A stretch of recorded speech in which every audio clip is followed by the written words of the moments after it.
दोस्तों, ये कोई आरोप नहीं है, ये एक गहरा एहसास है। शिक्षा का एक महत्वपूर्ण हिस्सा ऐसा है जो कोई आपको कभी नहीं सिखाता, पैसे को समझने की क्षमता। स्कूल ने हमें अच्छे नंबर लाने को कहा और माता पिता ने एक सुरक्षित नौकरी ढूंढने पर जोर दिया। लेकिन सच्चाई यह है कि हमें असफलता से डरने, जोखिम लेने से डरने और निवेश करने से डरने के लिए पाला जाता है। इसी वजह से अधिकांश लोग अपना पूरा जीवन जोखिम से बचने की कोशिश में बिता देते हैं।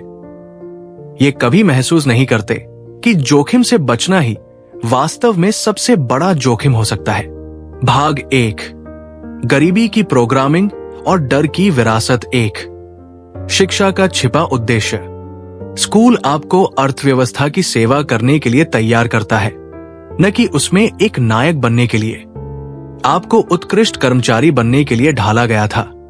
आज्ञाकारी, सक्षम, लेकिन आजाद नहीं। डर का भुगतान। हमें से इतने सारे लोग वित्तीय रूप से असफल होने से क्यों डरते हैं? ये डर सिखाया जाता है। ये डर एक खामोश कर, टैक्स है जो आपके सपनों पर बहुत ज्यादा ब्याज वसूलता है। सुरक्षा का भ्रम। ये विश्वास कि सुरक्षित रास्ता हमेशा सबसे अच्छा होता है, आपको वही रखता है जहां आप हैं। आपको यह सिखाया गया कि सुरक्षा ही सब कुछ है, लेकिन सुरक्षा आपको ज्यादा दूर तक नहीं ले जाएगी। 2, दिवालियापन और साहस।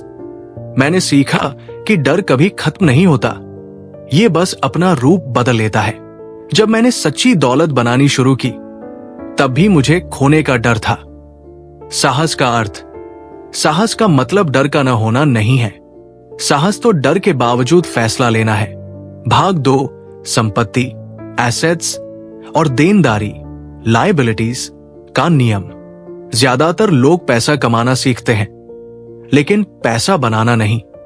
अमीर बनने का रहस्य देनदारी, पैसिव्स को पहचानना और संपत्ति, एसेट्स का निर्माण करना है। 1, पैसिव्स, देनदारियां क्या है? देनदारी वह चीज है जो आपकी जेब से पैसे निकालती है और समय के साथ मूल्य खोती है। उदाहरण, अच्छी तनख्वाह मिलते ही महंगी कार खरीदना, लोन लेना, महंगे कपड़े, नवीनतम मोबाइल फोन। असर, ये देनदारी जीवन में कुछ नहीं बदलती, या इससे भी बुरा, अब आपके पास और भी ज्यादा बिल चुकाने होते हैं। 2, एसेट्स, संपत्ति क्या है? संपत्ति वह चीज है जो आपकी जेब में पैसे डालती है और आपको आय देती है। उदाहरण, किराए पर दी गई संपत्ति, स्टॉक में निवेश, एक डिजिटल उत्पाद, ऑनलाइन कोर्स, एक व्यक्तिगत व्यवसाय। निष्कर्ष, अगर आप अपनी वित्तीय स्थिति बदलना चाहते हैं तो आपको देनदारियां खरीदना बंद करना होगा और निवेशक की तरह सोचना शुरू करना होगा। भाग 3, सामाजिक दबाव और दिखावे का जाल। सच्ची दौलत आवश्यक चीजों को अछूता रखने की क्षमता से आती है, तब भी जब आपके आसपास सब कुछ आपको यह समझाने की कोशिश करता है कि आपको और चाहिए। 1, सादगी बनाम फिजूल खर्ची। दिखावे की होड़। जो लोग थोड़ा ज्यादा कमाते हैं वे तुरंत एक नई गाड़ी, एक बड़ा घर और ऐसे खर्चे करते हैं जो पहले कभी उनके दिमाग में भी नहीं आते थे। विडंबना यह है कि वे जितना ज्यादा खुद को साबित करने की कोशिश करते हैं, उतना ही वे अपनी वित्तीय स्वतंत्रता से दूर होते जाते हैं। मन की शांति। सच्चा आराम आपके घर के आकार से नहीं आता, बल्कि इस मन की शांति से आता है कि आपके विकल्प आपको जोखिम में नहीं डालते। 2, शोर और सलाह को फिल्टर करना। गलत सलाह। खराब सलाह अक्सर सच्ची और कीमती सलाह से ज्यादा आकर्षक लगती है। बहुत से लोग सलाह केवल वही सुनने के लिए मांगते हैं जो वे चाहते हैं, न कि वह जो उन्हें चाहिए। आत्मविनाश का चक्र। आप किसी ऐसे व्यक्ति की सलाह मानते हैं जिसने वित्तीय रूप से कभी कुछ नहीं बनाया, और फिर जब कोई गलती होती है तो पैसे को दोष देते हैं। सही चुनाव। जिन आवाजों का आप अनुसरण करते हैं, उनकी गुणवत्ता आपके वित्तीय जीवन के दशकों को निर्धारित कर सकती है। खुद से पूछें, क्या ये व्यक्ति वही जीता है जो वो सिखाता है? भाग 4, अंतिम समाधान, पहचान और निर्माण।